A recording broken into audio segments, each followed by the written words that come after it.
What are some of the most common things? Let's stick with just founders, because I know that you work with founders and CEOs. Let's stick with just founders for right now. What are some of the most common challenges that you are working with founders on? Sure.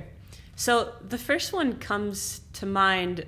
This is for founders, but I think this is broader. I think for people that are high performing in general in whatever application.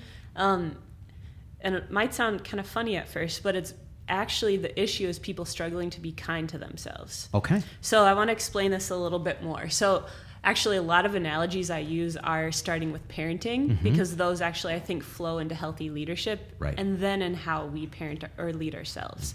So first I'll start with this. So in healthy parenting, there's usually a combination of high warmth and high structure. If you have a parent that's all warm and fuzzy and caring, but there's no expectations, it's not good for kids. If you have a parent that's all about expectation structure, but there's no warmth, it's also harmful for kids. And I think that's also true in leadership. So obviously in business, we're about bottom lines. And expectations. But if there's also no warmth or care, people leave. People don't usually leave a job because of the work itself, but because how they emotionally feel, whether they're conscious of that or not. So, and the other thing is when people don't feel emotionally safe, they shut down inside, which means you can't access creative problem solving. So that's just helpful information in general. But the next step for this is when do you apply it to self-leadership or the way that you care for yourself. So most of the people that I work with, they have no issue with having high expectations of themselves. Not an issue. But what they do struggle with is having warmth and kindness towards themselves.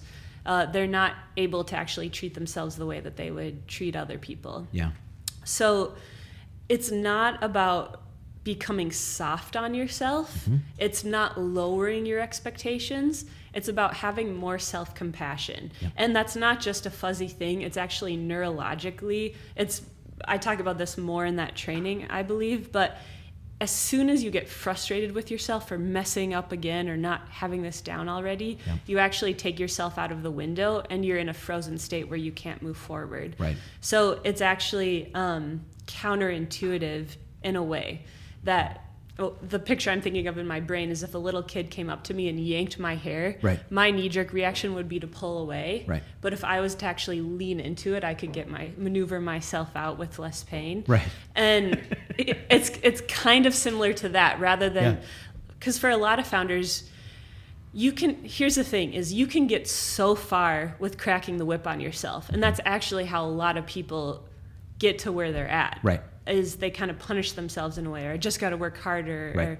But the thing is, eventually you will hit a ceiling with that. And so a lot of what I work on with people is sometimes you can get so far with just your natural abilities or what you've learned to life in this point, but then you start to hit a ceiling where you don't actually have what you need to get to the next level. And one of those common ceilings that I see actually is people's ability to not have self-compassion and to be kind and patient with themselves in the process. And that's the thing, is it's counterintuitive, but the more kind and patient you become, the more quickly you can move forward.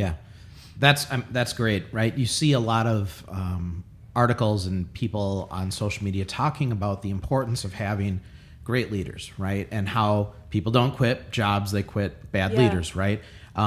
I've never, that I can remember, I can't remember reading an article about how you should practice that on yourself as well. I never even thought of that until just now.